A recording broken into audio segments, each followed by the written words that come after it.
Բարգավաճ Հայաստան կուսակցության նախագահ Գագիկ Ծառուկյանի հանդիպումը թիմակիցների հետ է։ Սեղանին առաջարկ Հայաստանին նախընտրական ծրագիրն է։ Այն նոր տրամաբանությամբ եւ տարբերվող ձևաչափով են կազմել։ Առաջարկները ստացել են Հայաստանի տարբեր մարզերի բնակիչներից։ Դրանք գույքագրել ու խմբագրել են առաջատար ճանապարհ անցած մասնագետները։ Գագիկ Ծառուկյանը, որն այս ընթացքում շրջում է բազմաթիվ գյուղերով, նկատել է մարդիկ հիասթափված են, կոտրված, բայց բոլոր խնդիրներն էլ կարճ ժամանակում կլուծվեն, եթե հնարավորություն տրվի։ Գագիկ Ծառուկյանը նախ դիմում է թիմակիցներին։ Մենք մեծ գործ ունենք կատարելու, ես իհարկե շրջում եմ եւ քաղաքով եւ մարզերով եւ գյուղերով, ես տեսնելով ժողովրդի մտահոգությունը, հետխեղճությունը, մտքերի մեջ, որպես ազգային ժողովի պատգամավորների տեխնացու դուք մեծ աշխատանք ունեք կատարելու, ոչ թե կաբինետներում նստելով, սպասելով, ինչ կբերեն կանեն, այլ առողջ իրիկուն դուք պարտավոր եք տարբեր ոլորտներում շփվելու մարդկանց հետ, ոչ թե դուք ասեք, այլ պետք է լսեք հիմնական խնդիրը, պրոբլեմը։ Այսօր իրոք պրոբլեմները շատ են։ Խնդիրները բազմաթիվ են ոչ միայն գյուղերում, այլև մայրաքաղաքում ժողովրդին բազմաթիվ գեղեցիկ խոստումներ են տրվել, բայց այդպես էլ մնացել օդում։ Վառ օրինակներից մեկը մետրոյի նոր կայարանի բացմանն էր վերաբերում։ Մարդիկ այդպես էլ այն չտեսան, փոխարենը հարկային բեռն ավելացավ։ Երևանի մասով նայեք 8 տարի ինչ որ խոստացել են, ոչ մի բան չարվի, ոչ մի հատ նոր ճանապարհ, ոչ մի հատ նոր թունել է կառուցվել, ոչ մոստա կառուցվել, պրոբկաները գալիս է ժամերով արդեն կայանը դու պատկերացա, եթե ոչ մի բան չարվի, այսինքն 2 տարի հետո ոտքով ավելի շուտ կազես, կանցնե մեքենայով գնաց։ Ասում են ինչ որ հեսա մետրոյի կայաններ պետք է բացեն 1-2,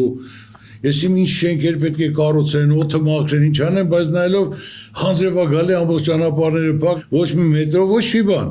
Ու միայն գույքահարկ ավելացնել։ Լրջագույն բարեփոխումներ պետք է կատարվեն նաև բանկային համակարգում։ Չկա համայնք, որտեղ մարդիկ չբողոքեն վարկային բեռից։ Լուծումը առաջարկ Հայաստանին ծրագրում է։ Վարկային գերությանը եւ բանկային ռեկետին պետք է վերջ տրվի։ Մենք ունենք 650,000 ընտանիք, 2,450,000 վարկառու, ճիշտ է թե ոչ։ Որտեւ ինչ որ մեկ 3 աստեր տես բան չկա։ Մենք հակադարձել ենք։ Ճիշտ է, չէ՞ թվերը։ Մի բանը քիչ եք ասել։ Հələ ավելացել է, ո՞լ քիչ եմ։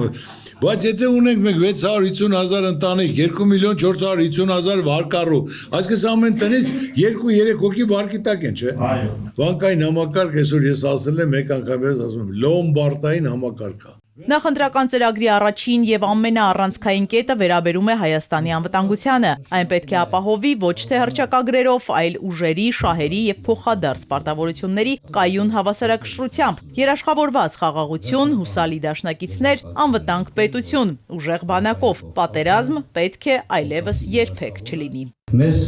այսօր պարտադրում են խաղաղություն թե պատերազմ ընտրությունը, որը եթե թարգմանենք հասկանալի լեզվով նշանակում է կամ շարունակական միակողմանի զիջումներ կամ անվերջ առճակատում։ Տրամաբանությունը շատ պարզ է, որտեղ գործող իշխանությունները վերջնական եզրակացության են եկել, որ հարավային Կովկասը, Կովկասի երաշխավորը դարձել են Թուրքիան եւ Ադրբեջանը, եւ եթե մենք ուզում ենք գոյատևել եւ պահպանվել, ապա պետք է ընդունենք նրանց պահանջներն ու հրահանգները։ Մենք մերժում ենք այս ընտրությունը։ Հայաստանի շուրջ ձևավորված անվտանգային վակուում։ Այսինքն մենք գնում ենք Թուրքիայի եւ Ադրբեջանի հետ,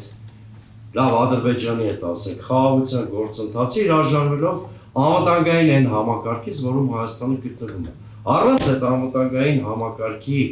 ապահովական բարձիկների մենք ուղղակի վերածվելու ենք ադրբեջանական ենթապետությանը։ Չկա աշխարհում որևէ դեպք, երբ հաղթող եւ ագրեսիվ օրակարգ ունեցող, մաքսիմալիստական նկրտումներ ունեցող որևէ երկիր երաշխիք է տալիս իր զոհին։ Հաջորդ առաջարկը մեր քաղաքացիներին մրցունակ տնտեսություն ու բարենպաստ հարկային միջավայրն է։ Մարդկանց կյանքի որակը բարելավելու համար մեծ ներդրումներ են պետք, հավակնոտ մեգանախագծեր, ասում է Միքայել Մելքումյանը։ Հիսուս Քրիստոսի ուրեմն արձանի մասին շատ չեմ խոսի, որովհետև արդեն այդ հաշվարկները ինքը ներկայացնում միլիարդավոր դոլարներ եւ մի բանի մասին մենք պետք է մտածենք, երևի ի վերջո պետք է խոսենք, դա նոր ատոմակայանի կառուցումն է, դա էլ է մեգանախագիծ, որովհետև այսօր 26 թիվն է, եթե մենք այսօր չցենք կառուցել, 36 թվին մեր ատոմակայանը կանգնելու է, այդտեղ չկա,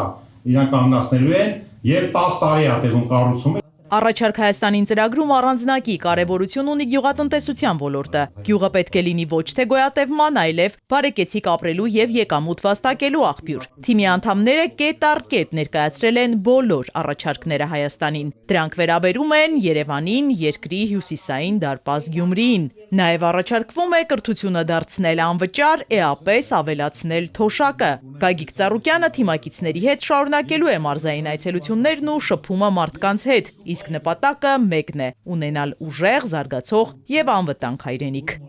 Իզաբելլա Հովհաննիսյան, Ալեքսանդր Կիրոյան, Սիմիկ Մայիլյան, Էպիկենտրոն։